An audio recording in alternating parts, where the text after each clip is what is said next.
Hey there YouTube, California Prepper. This is going to be my video response to a good friend and supporter of mine, Mr. OIF Eagle. Big shout out to him. He's an awesome guy, and this is one of the coolest named giveaways I've ever heard. It is the BuggaBugga bag giveaway. Big shout out to his daughter for coming out with the name. It's awesome. So let's jump on into this. He's asked us to come out with some items that we think are great items to keep in a bug out bag. Now, I myself don't have a bug out bag. I have what you would call a survival bag. To me, a bug out bag is a bag that gets you from point A to point B, and once you get to point B, you can replenish the items that you use along the way. A survival bag is more based off of just items that help you to survive, and really where you can't replenish those items. You know, you can find things along the way, but you're really, it's not full of, you know, things that you're just going to use and discard. It's things that you're going to keep and have with you all the time.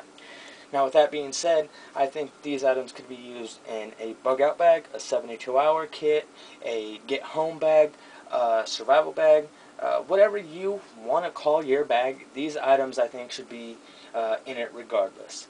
So let's jump right on into them head first, and I'll tell you why I think these items should be in your bag. The first thing I think should be thought of, what is the key to life? Water. You have to have clean water. And to me, yes, you can boil your water, you can carry around tablets, but both of those are time consuming. The tablets take half an hour to an hour. First, and boiling your water, you have to, boil it. You have to make a fire, then you have to boil it, then you have to let it cool. And both ways, the water is going to taste a little funky. And to me, I would rather just carry one of these Frontier emergency water filter systems made by Aquamira. It removes 99.9% of Giardia and Cryptosporidium, the two main things you have to worry about in dirty water. Filters up to 20 gallons. All you got to do is put this in together, drop it right into whatever water source you have, and slurp through the straw. You're good to go. So I think these should be included in everybody's kits. They're such a great thing. I have one for each member of the family, plus one, so if we happen to stumble on somebody that is drinking dirty water, I can help them out. Next up, you're going to be like, why do you have barbecue sauce and salt and pepper? Salt and pepper and barbecue sauce, to me, in a survival bug out situation, you never know what you're going to end up eating. Now, that's why I have the barbecue sauce. Barbecue sauce, to me, that's my dip-all. Barbecue sauce and ranch makes everything better. So I carry some barbecue sauce in there. If I'm going to eat some squirrel or some frog, it's going to be dipped in barbecue sauce, I bet you. I carry the salt and pepper. Well, yes, you can season the food for it as well. I carry the salt for the simple reason I get cramps horribly as it is. Last thing I need is to be, trying to survive with my family, hoofing it in the woods, be sweating a lot, lose a bunch of salt, and start cramping up. So I carry salt with me so I can keep my salt intake up. And the black pepper is, I've heard, now this is just what I've heard, I haven't shot myself to try, but I heard if you do get shot, you can use black pepper as a coagulant, sort of like a quick clot. Shove your wound full of black pepper, and it will help stop the bleeding and clot it up, so you can get, dressed up or get to a doctor. Now, that's also the same reason I carry the tampons. Also, if I'm with my wife, and God forbid it happen to be that time of month when we have to bug out, feel bad for whoever gets in our way, but hey, she can use these, or, like I said, if I get shot, I can shove one of these in my wound until I can dress it later on, or get to a doctor. Now, along with water, you need fire. Fire is the second most important thing, and what's the rule with survival?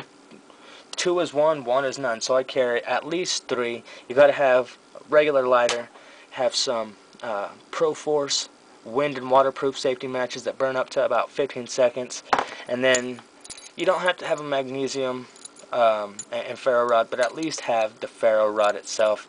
I think the ferro rod is just a great investment. Next up, light. You cannot bug out or survive without light.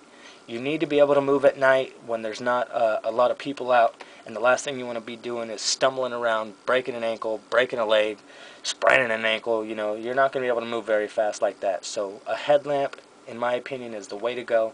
It keeps both hands free. Wherever you look, the light's right there. There's no, having a fidget with getting your hands there or nothing.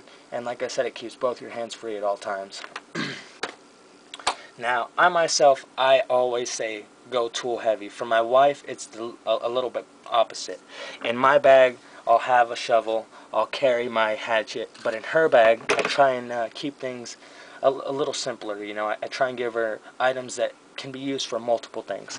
So in her bag, she carries something like this, which you open it up. And first off, come on now. Make me look like a fool. Sorry, we're stuck here. Oh, it's on a string. First off, it's a shovel with a can opener here. You pop the head off here. Underneath, there's a knife with a gut hook.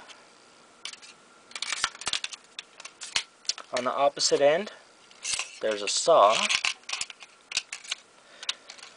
Put the handle back on. Pull this out. And now it's a hatchet.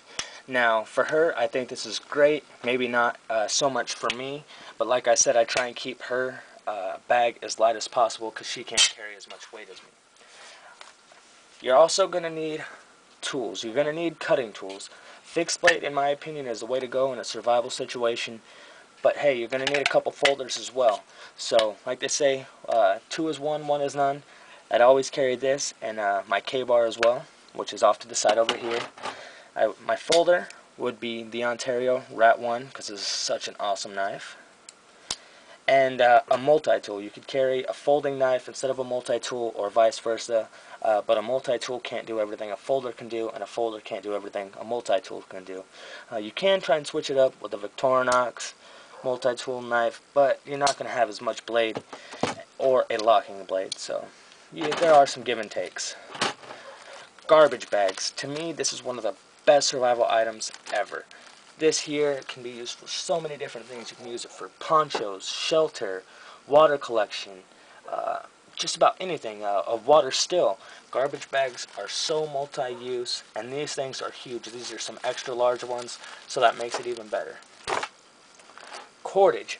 Everybody thinks that there's an overabundance of cordage in the wilderness. Guys, there's not. Yes, there's vines and roots, but you're going to spend so much time and energy trying to get those out, it's not going to be worth it. Go ahead, spend the 10 bucks, get yourself a bundle of 550 cord, and throw it in your bag. It's going to be worth your time and while now. Next up over here, Mylar bags. Get some of these. They do come in the smaller Mylar bags, but I prefer the sleeping bags. They're just that much more, and spend a couple extra dollars, guys. It's going to be worth it. When it's your safety and your survival, spend the money. Don't go cheap. And last but not least, a grate to cook your food on. I got this for $4.99 from my local grocery store, and I was so excited when I got it. My wife thought I was crazy. But in my opinion, this is so much better than a regular grate from a barbecue. As you can see, this is a checkered design instead, so I can cook small stuff on here. Chicken legs, frog legs, squirrel legs, bugs, and don't have to worry about it falling into the fire. So this is a great item to have in a survival kit. So that's that, brother. Big shout out to, Military Luggage Company on Facebook, and it's militaryluggage.com. Go give them a like. They're awesome. Tell them thank you for donating to this awesome giveaway. And again, big shout out to OIF Eagle and his awesome little girl for naming this giveaway such an awesome name. That's going to do it. California Prepper, I'm out of here.